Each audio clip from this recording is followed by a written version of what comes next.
شهر رمضان الذي أنزل فيه القرآن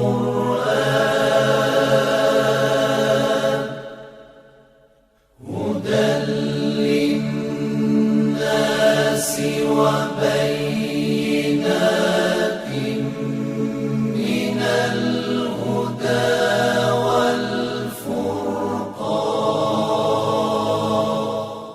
ناظرین سلام علیکم، میں آپ کا میزبان حیدر کانپوری حسینی عزادار پروڈکشن کانپور کی جانب سے آپ کی خدمت میں لے کر حاضر ہوں بہار رمضان 2020۔ آج ہمارے ساتھ ہمارے اسٹوڈیو میں موجود ہیں عالی جناب مولانا علمدار حسین صاحب، قبلہ امام جمعہ جوہی کانپور۔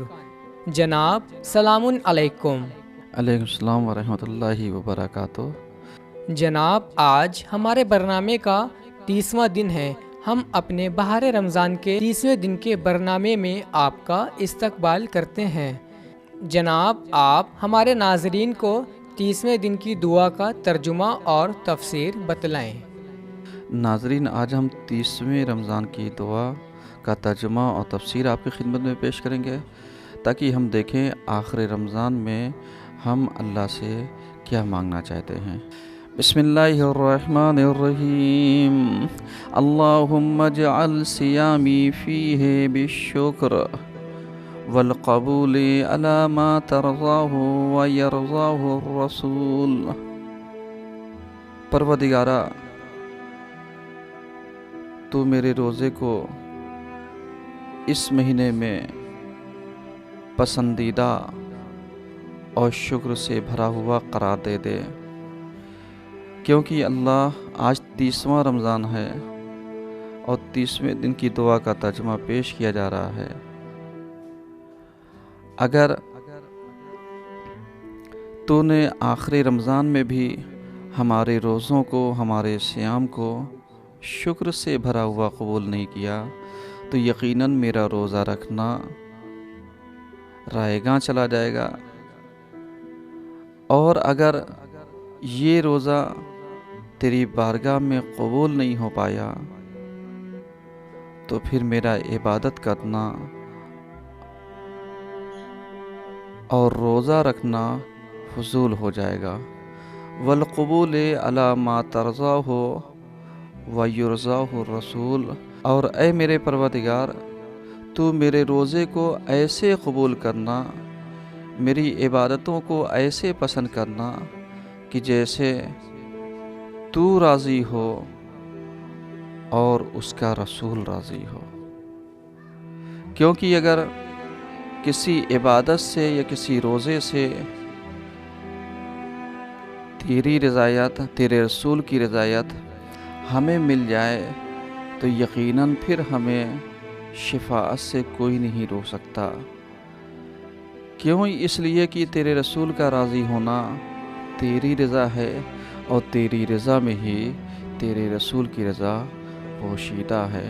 اور ہمارے روزوں کو ایسے قبول کرنا محکمۃ فروعہ، کہ جس کے فروع مضبوط ہوں، محکم ہوں، بالاصول، اصول کے ذریعے، یعنی اصول مضبوط ہو فروع کے ذریعے، فروع مضبوط ہو اصول کے ذریعے، یعنی جتنا ہمارا عقیدہ مضبوط ہو اتنا ہمارا عمل بھی مضبوط ہونا چاہیے۔ اگر ہمارا ایمان توحید کے اوپر ہے، عدل کے اوپر ہے، نبوت اور امامت کے اوپر ہے، قیامت کے اوپر ہے، تو یقیناً فروعات بھی ہمارے اتنے ہی مضبوط ہونے چاہیے، یعنی نماز، روزہ، حج، زکوٰۃ، خمس، امر بالمعروف، نہی عن المنکر، تولی تبرع الی آخر ساری چیزیں، کیونکہ جب ہمارے اصول مضبوط ہوں گے تو فروع مضبوط ہوں گے، اور جب فروع مضبوط ہوں گے تو ہمارے اصول بھی مضبوط ہوں گے۔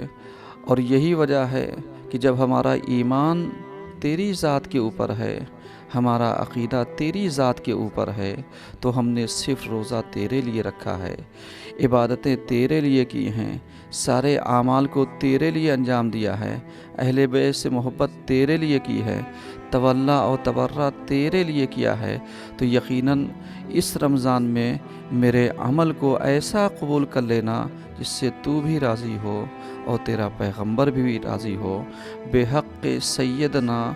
اور میں واسطہ دیتا ہوں اپنے اس بزرگوار کا، سید و سردار کا، اپنے آقا اور مولا کا۔ کون آقا اور مولا؟ محمد و آل محمد کی جو طاہرین ہیں، یعنی ہمارے آقا اور مولا محمد ہیں اور ان کی آل طاہرہ ہیں۔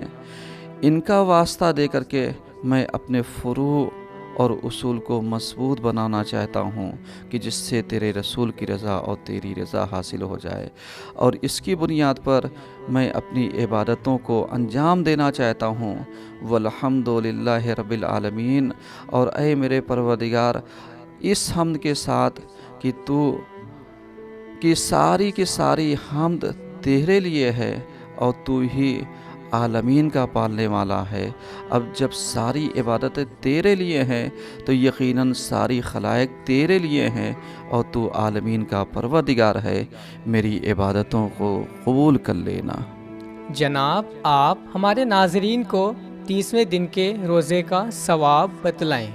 ناظرین، آج ہم 30ویں روزے کا ثواب آپ کی خدمت میں عرض کریں گے تاکہ ہمیں پتہ چلے کہ اللہ نے ہمارے ہر روزے کے بدلے ہمیں کتنی نعمت سے نوازا ہے۔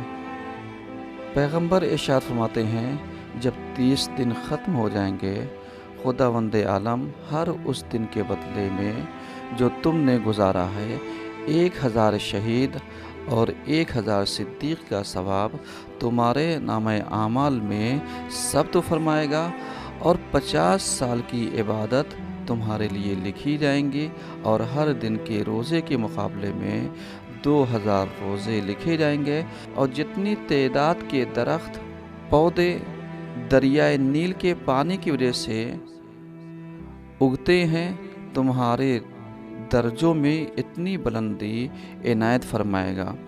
دوزخ کی آگ سے آزادی، پل صراط سے عبور اور عذاب سے امان تمہارے لیے لکھا جائے گا۔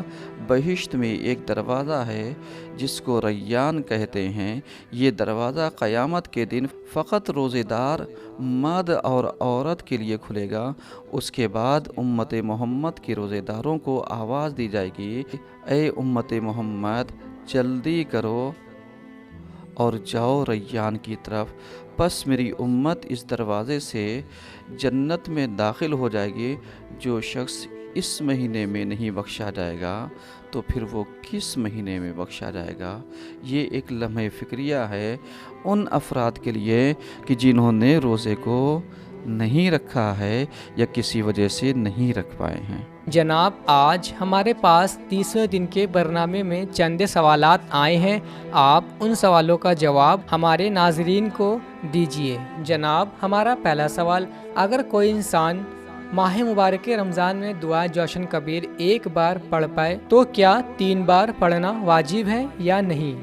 آپ نے جو سوال کیا ہے کہ اگر کوئی شخص رمضان میں ایک بار ہی دعائے جوشن کبیر پڑھ پائے تو کیا 3 بار پڑھنا واجب ہے، تو ہم عرض کرتے چلیں جتنی بھی دعائیں ماہ رمضان میں پڑھی جاتی ہیں یہ سب مستحبات میں سے ہیں، اور مستحب کو جتنا زیادہ انجام دیا جائے گا بہتر ہے۔ اس کے بارے میں روایت پائی جاتی ہے کہ اگر کوئی شخص ماہ رمضان میں 3 بار دعائے جوشن کبیر پڑھ لے گا تو اس کے اوپر آئندہ سال تک کے لیے جہنم کی آگ حرام کر دی جاتی ہے۔ تو بہتر یہ ہے کہ آپ 3 بار پڑھیں تاکہ جہنم کی آگ سے محفوظ رہیں، ورنہ جتنا ہو سکے اتنا آپ پڑھیے، بہتر رہے گا۔